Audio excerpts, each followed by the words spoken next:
Hello जी, कैसे हैं? इस एपिसोड में हम पॉइंटर को देखेंगे।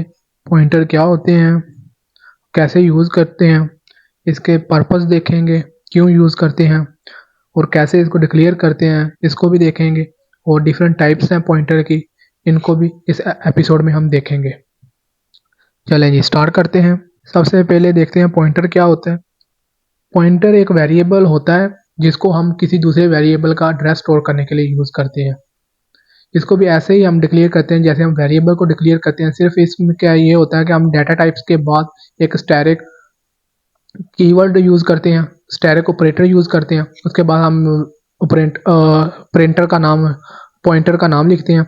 और ये भी, इसमें अंदर कोई वैल्यू स्टोर नहीं होती, ये सिर्फ एड्रेस को स्टोर करने के लिए हम यूज़ करते हैं। कोई भी आपने वेरिएबल डिक्लेयर किया हुआ है, उसको आप एड्रेस स्टोर करना चाहते हैं, उसके एड्रेस के ऊपर आप कोई ऑपरेशन परफॉर्म करना चाहते हैं, तो उसके लिए हम पॉइंटर यूज़ करते हैं। और अगर यहाँ पर आपको एक चीज़ बताता चलूँ कि जहाँ आपकी पास वैल्यू है जो आप स्टोर की हुई है मेमोरी के अंदर, उसको आप दो तरीके से एक्सेस कर सकते हैं मेमोरी को, वैल्यू को मेमोरी से। एक वेरिएबल के थ्रू, जो जिस वेरिएबल के साथ आपने उसको सेव किया हुआ है, स्टोर किया हुआ है मेमोरी में। दूसरा पॉइंटर के थ्रू, पॉइंटर से ये होगा आप उस वेरिएबल के एड्रेस को एक्सेस करेंगे और उस एड्रेस के ऊपर जो वैल्यू पड़ी है उसको भी आप एक्सेस कर सकते हैं। पॉइंटर आपको मेमोरी के साथ डायरेक्ट वर्क करने की सहूलत फराहम करते हैं। और ये आपको लोअर लेवल के ऊपर कोई भी डाटा के ऊपर आपने मैनिपुलेशन ऑपरेशन परफॉर्म करने हैं, उसकी भी सहूलत फराहम करते हैं। और यहाँ पर देखें कुछ पर्पस हैं जिसकी वजह से हम पॉइंटर को यूज़ करते हैं अपने कोड के अंदर। सबसे पहला जो इसका जो पर्पस है वो ये है कि हम डायनामिक मेमोरी एलोकेशन, जब भी हमने रन टाइम के ऊपर मेमोरी एलोकेट करनी होती है उसके लिए हम पॉइंटर यूज़ करते हैं। कि हमें ये पता नहीं है कि हम कितनी हमें मेमोरी चाहिए होती है। एक हमने कोई टास्क परफॉर्म करना है, हमें नहीं पता कि हमें कितनी मेमोरी चाहिए, हम अननोन होते हैं उसकी मेमोरी के बारे में। तो हम रन टाइम के ऊपर डायनामिक एलोकेशन मेमोरी एलोकेट करते हैं कि हमारा जितना भी कोई डाटा स्टोर हो इस मेमोरी में स्टोर हो जाए। और जब हम हमारी ज़रूरत पूरी हो जाए, हमारी नीड कंप्लीट हो जाए, उसके बाद हम उसको फ्री कर देते हैं या डिलीट कर देते हैं। तो सेकंड पर्पस ये है कि हम फंक्शन पैरामीटर पासिंग, जब भी हम फंक्शन को कॉल करते हैं, मेन फंक्शन से किसी दूसरे फंक्शन को कॉल करते हैं, तो हम इसमें आर्गुमेंट पास करते हैं। उसके लिए हम जब भी रेफरेंस कॉल बाय रेफरेंस करते हैं तो उसके अंदर हम यूज़ करते हैं पॉइंटर्स को। और थर्ड पॉइंट ये है कि ये हमें डायरेक्टली मेमोरी के साथ मैनिपुलेट करने का तरीका देते हैं, वे एक वे फ्राहम करते हैं कि हम डायरेक्टली मेमोरी के साथ मैनिपुलेट कर सकें। और ये हमें डायनामिक डाटा स्ट्रक्चर की भी सहूलत फ्राहम करते हैं। जब हम डाटा स्ट्रक्चर मेमोरी डाटा को हैंडल कर रहे होते हैं, जैसे लिंक डिफरेंट डाटा स्ट्रक्चर के अंदर कंसेप्ट एंड ट्री का, लिंक लिस्ट का, ग्राफ का, इस तरह के जब भी हम डाटा को स्ट्रक्चर को हैंडल कर रहे होते हैं तो ये हमें डायनामिक डाटा स्ट्रक्चर को इम्प्लीमेंट करने के लिए सहूलत फ्राहम करते हैं। तो आखिरी पॉइंट ये है कि पॉइंटर अर्थमेटिक, ये हमें अर्थमेटिक ऑपरेशन परफॉर्म करने के लिए बहुत मदद फ्राहम करते हैं। चलिए जी, देखते हैं हम कैसे हम पॉइंटर को डिक्लेयर करते हैं। सबसे पहले आपने जब भी आपने पॉइंटर को डिक्लेयर करना है उससे पहले आपके पास एक वेरिएबल होना चाहिए लाजमी, कि आप जिसका एड्रेस उस पॉइंटर को असाइन करेंगे।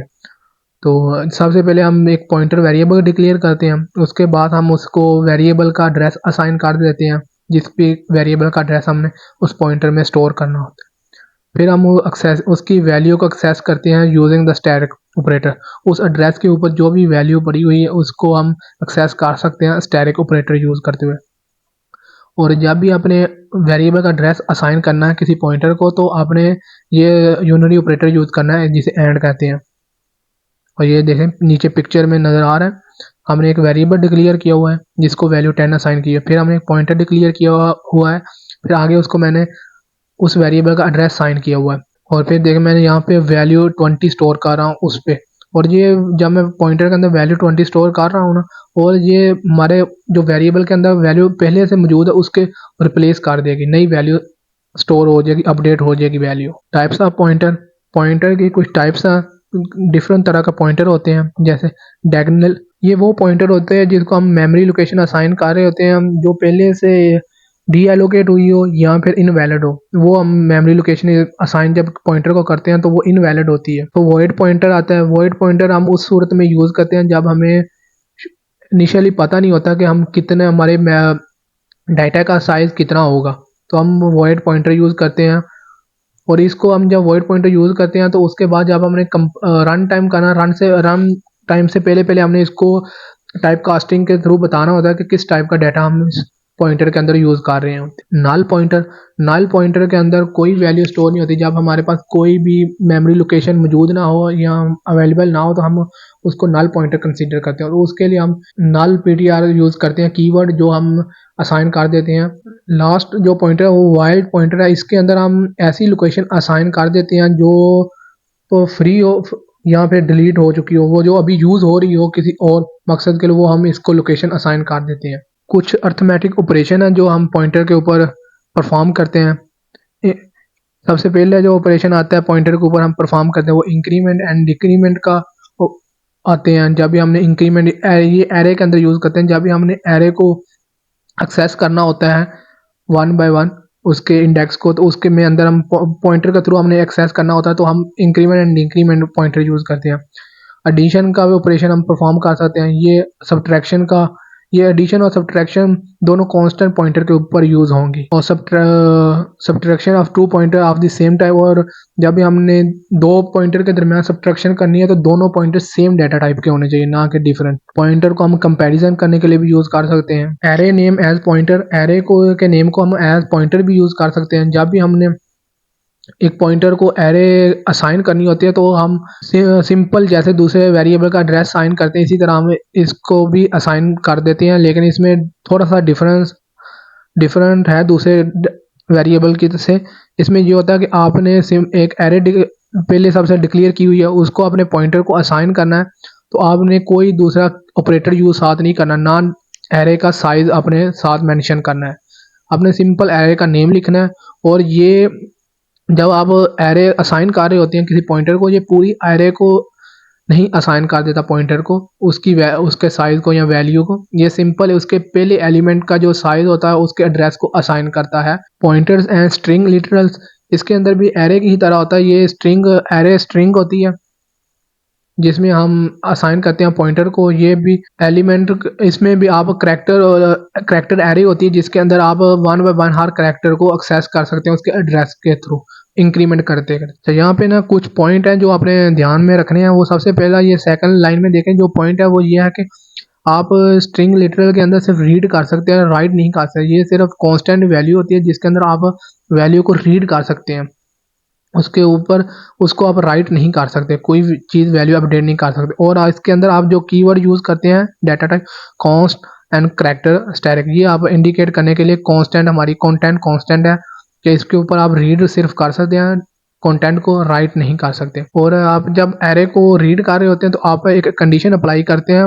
उस कंडीशन के अंदर आप नल टर्मिनेटर को यूज़ करते हैं और बताते हैं कि जब हमारी एरे टर्मिनेट हो जाए तो हमारा लूप टर्मिनेट ख़त्म हो जाए, स्टॉप हो जाए, उससे आगे कुछ रीड ना करे। अगर आप ये यूज़ नहीं करते तो वो आगे जितनी एरे होगी, दूसरी हो कोई और एरे होगी, उसको भी रीड करना शुरू कर देगा। फिर पॉइंटर टू पॉइंटर्स आता है। इसके अंदर हम एक single pointer double pointer use करते हैं। डबल पॉइंटर को हम दूसरे पॉइंटर का एड्रेस स्टोर करने के लिए यूज़ करते हैं। जैसे हम वेरिएबल का एड्रेस स्टोर करने के लिए पॉइंटर यूज़ करते हैं, और उस पॉइंटर का एड्रेस स्टोर करने के लिए हम दूसरे पॉइंटर को यूज़ करते हैं। उसके अंदर हम डबल स्टैक यूज़ करते हैं। ये देखें, यहाँ पे मैंने करैक्टर वेरिएबल डिक्लेयर किया हुआ है, फिर ये मैंने सिंगल स्ट्रिंग पॉइंटर को डिक्लेयर किया हुआ है, फिर डबल पॉइंटर को डिक्लेयर किया हुआ है।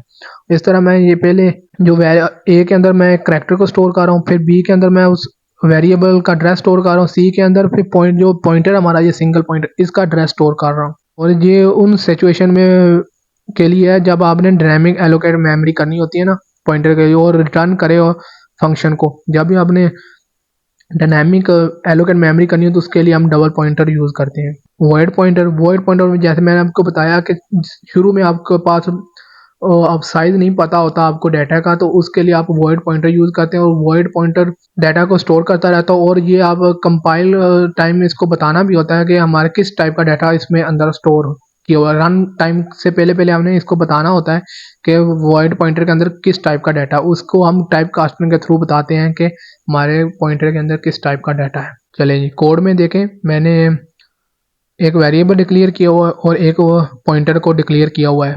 ये देखें सर मैंने कमेंट्स ऐड किए हुए हैं कि ये एक वेरिएबल है जिसको मैंने 10 वैल्यू असाइन की हुई है और एक पॉइंटर है डिक्लेयर किया हुआ, और नीचे मैं पॉइंटर को वेरिएबल का एड्रेस असाइन कर रहा हूँ। ये देखें जो मैं वेरिएबल है उसका एड्रेस इस यूनिटी ऑपरेटर से असाइन कर रहा हूँ पॉइंटर को। और इस पे आपने जब एड्रेस असाइन कर रहे होते हैं साथ कुछ नहीं, ना स्टैटिक ऐड लिखना होता है ना अपने डेटा टाइप लिखनी होती है, सिंपल उस पॉइंटर का नाम इक्वल का साइन आगे वेरिएबल का नाम और साथ ही वेरिएबल के शुरू में आपने यूनिटी ऑपरेटर एंड का यूज़ करना होता है। और यहाँ से मैं इनको वन बाय वन बता रहा हूँ कि वेरिएबल का एड्रेस क्या और पीटीआर का एड्रेस क्या, दोनों का एड्रेस आएगा। फिर नीचे में ये स्टोर एड्रेस पॉइंटर के अंदर जो एड्रेस स्टोर होगा यहाँ पर तो उस पॉइंटर का एड्रेस आएगा ना, यहाँ पे उस पॉइंटर के अंदर जो एड्रेस स्टोर होगा वो डिस्प्ले होगा। नीचे वेरिएबल को मैं वैल्यू को एक्सेस, मैंने आपको बताया था कि कैसे हम एक वैल्यू को दो तरीके से एक्सेस कर सकते हैं। वेरिएबल को मैंने सीधा डायरेक्टली कॉल एग्जीक्यूट कर रहा हूँ, ये मैं वैल्यू डिस्प्ले कर देगा जो वैल्यू वेरिएबल के अंदर स्टोर। और यहाँ से मैंने स्टैटिक ये स्टैटिक लगाया ना, पॉइंटर का नाम लिखा और इससे भी जो वैल्यू होगी ना वेरिएबल उसको भी हम एक्सेस कर सकते हैं। ये दो तरीके से हम वैल्यू को एक्सेस कर सकते हैं। इस प्रोग्राम को एग्जीक्यूट करके देखते हैं। सबसे पहली जो लाइन मैंने ये आउटपुट में आ रही है दो, इसमें देखें जब मैंने यहाँ से सी आउट किया इसके अंदर मैं दो को एग्जीक्यूट कर रहा हूँ वेरिएबल को, एक वेरिएबल को एक पॉइंटर वेरिएबल को, और दोनों का एड्रेस देखें डिफरेंट है, ये पहला और सेकंड एड्रेस डिफरेंट है।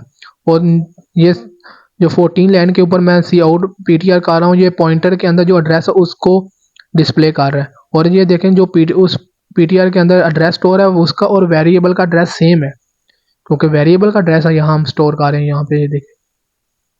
और नीचे मैं वैल्यू को डिस्प्ले कर रहा हूँ 10 ये देखें दो तरह से मैं वैल्यू को एक्सेस कर रहा हूँ, एक वेरिएबल के थ्रू एक पॉइंटर के थ्रू। और अब देखें एरे को मैं एरे को यूज़ कर रहा हूँ एज पॉइंटर, एरे के नेम को यूज़ कर रहा हूँ पॉइंटर। यहाँ पे मैंने एक एरे डिक्लेयर की हुई है जिसके अंदर मैंने कुछ वैल्यू स्टोर की हुई है। उसके बाद मैंने एक पॉइंटर डिक्लेयर किया हुआ उसको एरे का नेम असाइन किया हुआ। यहाँ पर देखें मैंने कोई वेरिएबल की तरह यूनिटी ऑपरेटर यूज़ नहीं किया और ना ही कोई साइज बताया हुआ है कि कितने साइज की हमारी एरे है।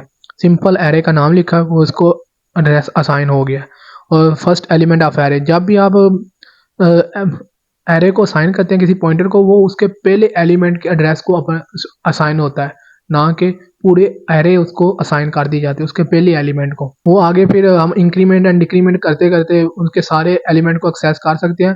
वो इसलिए कि एरे ना एक कंटीजियस मेमोरी में स्टोर होती है, एक कंटीजियस लोकेशन पे स्टोर होती है, ना कि एक एलिमेंट उसका एक लोकेशन पे या दूसरा कहीं और लोकेशन में नहीं, एक एलिमेंट के बाद दूसरा एलिमेंट उसके साथ वाली लोकेशन पे पड़ा होगा। यहाँ पे मैंने इंक्रीमेंट किया उसके बाद मैंने सेकंड एलिमेंट को एक्सेस कर रहा हूँ। इसको एग्जीक्यूट करके दिखाता हूँ आपको, ये देखें जब मैंने इसको एग्जीक्यूट किया तो फर्स्ट एलिमेंट ऑफ एरे 10 आ गया। सेकंड फिर मैंने उसमें इंक्रीमेंट किया, सेकंड एलिमेंट ऑफ एरे 20 आ गया। ये देखें इस तरह हम इंक्रीमेंट के साथ ना अर्थमेटिक ऑपरेशन मैंने आपको बताया था उसके थ्रू हम इनको एक्सेस कर सकते हैं एरे को। ये हम लूप भी लगा सकते हैं यहाँ, ये तो मैंने आपको सिंपल सा तरीका बताया कैसे आप एरे के एलिमेंट को पॉइंटर के थ्रू एक्सेस कर सकते हैं। चलें जी वॉइड पॉइंटर को देखते हैं, वॉइड पॉइंटर क्या होता है और कैसे यूज़ करते हैं। इस प्रोग्राम में देखें मैंने दो वेरिएबल डिक्लेयर किए हुए हैं, एक इंटीजर टाइप का एक फ्लोट टाइप का। और यहाँ पे मैंने दो पॉइंटर डिक्लेयर किए हुए हैं और दोनों को मैंने जो डेटा टाइप उनकी डिक्लेयर की हुई है वो वॉइड की हुई है, क्योंकि मुझे नहीं पता कि इसके अंदर कौन से टाइप का डाटा स्टोर होगा। मुझे शुरू में नहीं पता कि किस टाइप का मैं डाटा स्टोर करना चाहता हूँ पॉइंटर के अंदर, तो एक्सेस करना चाहता हूँ किस टाइप का डाटा को एक्सेस करना चाहता हूँ, तो इसलिए मैंने वॉइड पॉइंटर को डिक्लेयर किया हुआ है। यहाँ पे मैं उन दो वॉइड पॉइंटर को जो डिक्लेयर किया उनको दोनों को वेरिएबल असाइन कर रहा हूँ, एक इंटीजर टाइप का एंड एक फ्लोट टाइप का। और यहाँ पे मैं ना उसको कंपाइलर टाइम ही ना रन टाइम से पहले ये कंपाइलर टाइम पर उसको बता रहा हूँ कि मैं हर ये पॉइंटर जो डिक्लेयर वॉइड पॉइंटर किए हुए इनके अंदर किस टाइप का डाटा स्टोर कर रहा हूँ, किस डाटा को एक्सेस कर रहा हूँ। तो इसलिए मैंने दो पॉइंटर बनाए हैं नए, इंटीजर टाइप का एंड फ्लोट टाइप का। और फिर मैं टाइप कास्टिंग के थ्रू जो मैंने वॉइड पॉइंटर उनका जो एड्रेस है उनके अंदर जो एड्रेस स्टोर है उनको इस पॉइंटर के अंदर स्टोर कर रहा हूँ। तो यहाँ पे मैं उनको एग्जीक्यूट कर रहा हूँ और सी आउट के साथ मैं जो उनकी वैल्यू स्टोर हुई है, एड्रेस स्टोर है उनके अंदर, उस एड्रेस के ऊपर जो वैल्यू स्टोर है उसको डिस्प्ले कर रहा हूँ। इसको एग्जीक्यूट करके देखते हैं। जब मैंने इसको एग्जीक्यूट किया तो हमारे पास इंटीजर वैल्यू 10 आ गई और फ्लोट वैल्यू 3.30 आ गई। तो ये देखें, अब आपको समझ आ गया कैसे हम करते हैं वॉइड पॉइंटर को यूज प्रोग्राम के अंदर। इसका सिंपल सा यूसेज है कि आपको जब पता ना हो कि आप किस टाइप के डाटा को एक्सेस करना चाहते हैं, उसका एड्रेस स्टोर करना चाहते हैं, तो आप वॉइड पॉइंटर को डिक्लेयर कर लें। उसके बाद आप कंपाइलर टाइम में उसकी टाइप कास्टिंग के थ्रू उसको असाइन कर दें कि आप किस टाइप का डाटा इसके अंदर पॉइंटर के अंदर एक्सेस करना, एड्रेस स्टोर करना चाहते हैं, तो उससे आप एड्रेस को स्टोर कर सकते हैं। ये था हमारा वॉइड पॉइंटर। और पॉइंटर का यूज़ और भी जगह पर होता है जब वो एडवांस लेवल पे जब हम स्टार्ट करेंगे या डाटा स्ट्रक्चर के को स्टार्ट करेंगे, उसके अंदर मैं आपको और बताऊंगा पॉइंटर को कहाँ कहाँ हम यूज़ कर सकते हैं। ये बेसिक था जिसके अंदर हम पॉइंटर को यूज़ करते हैं। नॉर्मल बेसिक जो पॉइंटर को यूज़ करते हैं हम प्रोग्राम के अंदर, वो ये कंसेप्ट थे उसके। जब हम एडवांस लेवल प्रोग्रामिंग को स्टार्ट करेंगे, उसके अंदर जब प्रोजेक्ट करेंगे, उसके अंदर मैं आपको दिखाऊंगा कैसे कैसे हम पॉइंटर को यूज़ करते हैं और डिफरेंट तरीके से पॉइंटर को यूज़ करते हैं। चलिए, thank you, best of luck.